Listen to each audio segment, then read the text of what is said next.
জানিয়ে দিব হাতে থাকা সর্বশেষ আপডেট। আন্তর্জাতিক সংবাদ, প্রথমেই সংবাদ শিরোনাম, এরপর বিস্তারিত। ইরান চায় যুদ্ধ দীর্ঘায়িত করতে। আরও জানিয়ে দিব যুক্তরাষ্ট্র ইসরায়েল চায় সমাপ্তি। আরও জানিয়ে দিব আবারও সৌদি, বাহরাইন, কাতার, কুয়েতে ক্ষেপণাস্ত্র ও ড্রোন হামলা চালিয়েছে ইরান। আরও জানিয়ে দিব এফবিআইয়ের সতর্কতা, যুক্তরাষ্ট্রের পশ্চিম উপকূলে ইরানের ড্রোন হামলার সংখ্যা। আরও জানিয়ে দিব ইরান পুরোপুরি ধ্বংস হয়ে যাচ্ছে। বাংলাদেশ সহ কয়েকটি দেশের বিরুদ্ধে যুক্তরাষ্ট্রের বাণিজ্য তদন্ত শুরু। সর্বশেষ জানিয়ে দেব যুদ্ধ চললেও ইরানে গণ অভ্যুত্থানের লক্ষণ দেখছে না ইসরায়েল। এতক্ষণ শুনছিলেন সংবাদের শিরোনাম, এরপর বিস্তারিত। তার আগে আমাদের ভিডিওটা যদি ভালো লেগে থাকে তাহলে লাইক, কমেন্ট, শেয়ার করে দিবেন, আর আপনি জানিয়ে দেবেন আপনি কোথা থেকে দেখছেন বা শুনছেন। ইরান চায় যুদ্ধ দীর্ঘায়িত করতে, যুক্তরাষ্ট্র ইসরায়েল চায় সমাপ্তি। যুদ্ধের জেরে জ্বালানি সংকটে পুরো বিশ্ব, কিন্তু ইরানের সঙ্গে ইসরায়েল এবং যুক্তরাষ্ট্রের যুদ্ধ থামার কোনো ইঙ্গিত পাওয়া যাচ্ছে না। যুক্তরাষ্ট্র এবং ইসরায়েল যুদ্ধের দ্রুত অবসান চাইলেও ইরান চাইছে দীর্ঘায়িত করতে। সেই কৌশল নিয়েই এগোচ্ছে দেশটি। বিশেষজ্ঞরা বলছেন ইরান তার আঞ্চলিক প্রতিপক্ষ, বিশেষ করে ইসরায়েল এবং তার মিত্র যুক্তরাষ্ট্রকে দীর্ঘমেয়াদী সংঘাতে জড়িয়ে রাখতে চায়। ইরানের বিপ্লবী গার্ড বাহিনী বা আইআরজিসি বিবৃতিতে জানিয়েছে তারা কেবল শত্রুর পরাজয়ের অপেক্ষায়।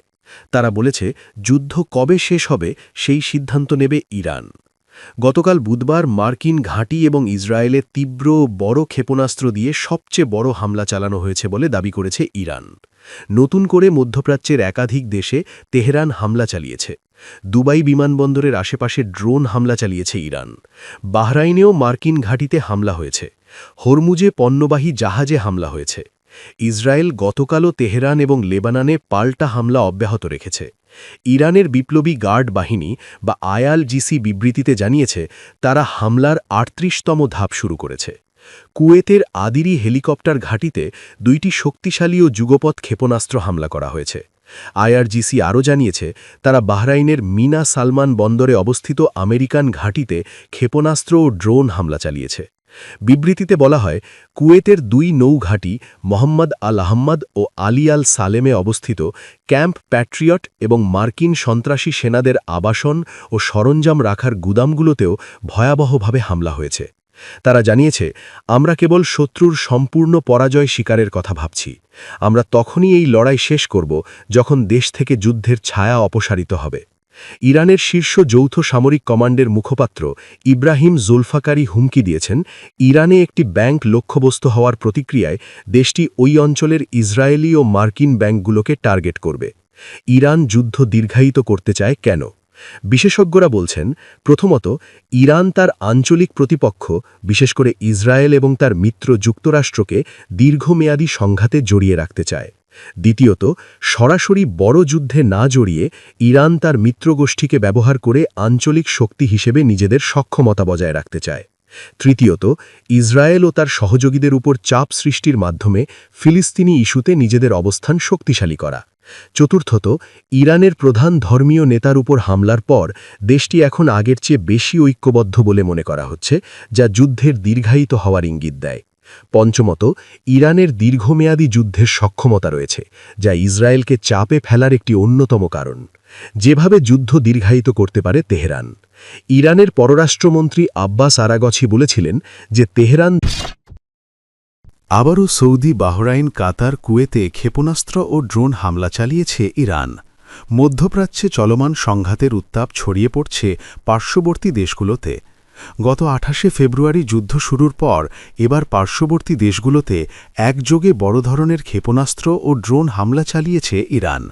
বিশেষ করে এই অঞ্চলে অবস্থিত মার্কিন সামরিক ঘাঁটিগুলোকে লক্ষ্য করে চালানো এই হামলা মধ্যপ্রাচ্যের ভূ-রাজনীতিকে এক নজিরবিহীন সংকটের মুখে ঠেলে দিয়েছে। এরই জের ধরে আবারও সৌদি আরব, বাহরাইন, কাতার ও কুয়েত লক্ষ্য করে নতুন করে বড় ধরনের ক্ষেপণাস্ত্র ও ড্রোন হামলা চালিয়েছে ইরান। সৌদি আরবের প্রতিরক্ষা মন্ত্রণালয় জানিয়েছে বাংলাদেশ সময় বৃহস্পতিবার রাত 2:30টার দিকে তাদের প্রিন্স সুলতান বিমানঘাঁটি লক্ষ্য করে 3টি ব্যালিস্টিক মিসাইল ছুড়েছে ইরান। তবে সৌদির আকাশ প্রতিরক্ষা ব্যবস্থা এই 3টি মিসাইলই সফলভাবে প্রতিহত করতে সক্ষম হয়েছে। হামলার মুখে বাহরাইনের স্বরাষ্ট্র মন্ত্রণালয় দেশটির সাধারণ মানুষকে দ্রুত নিরাপদ আশ্রয়ে যাওয়ার নির্দেশ দিয়েছে। ওই সময় দেশটির রাজধানী জুড়ে সতর্কতামূলক সাইরেন বাজছিল বলে জানা গেছে। একই সময় উপসাগরীয় দেশ কাতারেও 9টি ব্যালিস্টিক মিসাইল এবং বেশ কিছু ড্রোন ছুড়েছে ইরান। কাতারের প্রতিরক্ষা মন্ত্রী বৃহস্পতিবার জানান 9টি মিসাইলের মধ্যে 8টি আকাশে ধ্বংস করা হয়েছে এবং একটি জনশূন্য স্থানে পড়েছে।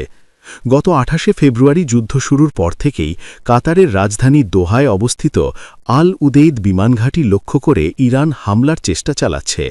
উল্লেখ্য, এই ঘাঁটিটি মধ্যপ্রাচ্যে যুক্তরাষ্ট্রের সবচেয়ে বড় সামরিক ঘাঁটি হিসেবে পরিচিত। এদিকে কুয়েতের সেনাবাহিনী জানিয়েছে তাদের আকাশ প্রতিরক্ষা ব্যবস্থা ইরান থেকে ছোড়া মিসাইল ও ড্রোন প্রতিহত করার কাজ চালিয়ে যাচ্ছে। সেনাবাহিনী সাধারণ মানুষকে আতঙ্কিত না হয়ে কঠোরভাবে নিরাপত্তা নির্দেশনা মেনে চলার অনুরোধ করেছে। কুয়েতে যুদ্ধের শুরুতেই ইরানের ব্যাপক হামলায় একটি ঘাঁটিতে 6 জন মার্কিন সেনা নিহত এবং অন্তত 30 জন আহত হয়েছেন। কুয়েত সেনাবাহিনী জানিয়েছে আকাশে মিসাইল বা ড্রোন ধ্বংসের কারণে সৃষ্ট বিস্ফোরণের শব্দে আতঙ্কিত হওয়ার প্রয়োজন নেই। বর্তমানে ওই অঞ্চলে উত্তেজনা চরম আকার ধারণ করেছে এবং সংশ্লিষ্ট দেশগুলো সর্বোচ্চ সতর্ক অবস্থায় রয়েছে। এফবিআইয়ের সতর্কতা, যুক্তরাষ্ট্রের পশ্চিম উপকূলে ইরানের ড্রোন হামলার সংখ্যা। ইরানের সম্ভাব্য ড্রোন হামলার আশঙ্কায় যুক্তরাষ্ট্রের পশ্চিম উপকূলের আইনশৃঙ্খলা বাহিনীকে সতর্ক করেছে মার্কিন তদন্ত সংস্থা federal bureau of investigation FBI. বার্তা সংস্থা এবিসি নিউজের হাতে পাওয়া এক সতর্কবার্তায় বলা হয়েছে, যুক্তরাষ্ট্র ইরানের বিরুদ্ধে সামরিক হামলা চালালে প্রতিশোধ হিসেবে ক্যালিফোর্নিয়ায় ড্রোন হামলার চেষ্টা হতে পারে। ফেব্রুয়ারির শেষ দিকে বিভিন্ন পুলিশ বিভাগে পাঠানো ওই বার্তায় উল্লেখ করা হয়, একটি অজ্ঞাত জাহাজ থেকে মানববিহীন আকাশযান ব্যবহার করে যুক্তরাষ্ট্রের মূল ভূখণ্ডের পশ্চিম উপকূলে আকস্মিক হামলার পরিকল্পনা করতে পারে ইরান। সম্ভাব্য লক্ষ্য হিসেবে ক্যালিফোর্নিয়ার বিভিন্ন স্থানের কথা উল্লেখ থাকলেও হামলার সময়, পদ্ধতি বা নির্দিষ্ট লক্ষ্যবস্তু সম্পর্কে নিশ্চিত কোনো তথ্য পাওয়া যায়নি। এই সতর্কতার মধ্যেই মার্কিন প্রেসিডেন্ট ডোনাল্ড ট্রাম্প প্রশাসন ইরানের বিরুদ্ধে সামরিক অভিযান শুরু করে। এরপর ইরান ও মধ্যপ্রাচ্যের বিভিন্ন স্থানে ড্রোন হামলা চালিয়ে পাল্টা প্রতিক্রিয়া দেখিয়েছে বলে জানা গেছে। তবে যুক্তরাষ্ট্রের এক জ্যেষ্ঠ আইনশৃঙ্খলা কর্মকর্তা জানিয়েছেন, যুক্তরাষ্ট্র ও ইসরায়েলের টানা প্রায় 12 দিনের বিমান হামলায় ইরানের সামরিক অবকাঠামো উল্লেখযোগ্যভাবে ক্ষতিগ্রস্ত হয়েছে। ফলে যুক্তরাষ্ট্রের পশ্চিম উপকূলে এ ধরনের হামলা চালানোর সক্ষমতা এখন অনেকটাই সীমিত হয়ে থাকতে পারে বলে ধারণা করা হচ্ছে। এ বিষয়ে মন্তব্য করতে রাজি হয়নি এফবিআইয়ের লস অ্যাঞ্জেলেস কার্যালয়। একইভাবে এ নিয়ে তাৎক্ষণিক প্রতিক্রিয়া দেয়নি হোয়াইট হাউস। এদিকে মার্কিন গোয়েন্দা সংস্থাগুলো আরেকটি ঝুঁকির কথাও তুলে ধরেছে, মেক্সিকান মাদক চক্রগুলোর বাড়তে থাকা ড্রোন ব্যবহার। একটি গোয়েন্দা প্রতিবেদনে বলা হয়েছে, কিছু মাদক চক্র বিস্ফোরক বহনকারী ড্রোন ব্যবহার করে যুক্তরাষ্ট্র মেক্সিকো সীমান্তে আইনশৃঙ্খলা বাহিনী বা সেনা সদস্যদের উপর হামলার অনুমোদন দিয়েছে বলে সন্দেহ করা হচ্ছে। যদিও এমন হামলা এখনও ঘটেনি, তবে এটিকে সম্ভাব্য নিরাপত্তা ঝুঁকি হিসেবে দেখা হচ্ছে। ক্যালিফোর্নিয়ার গভর্নর গ্যাভিন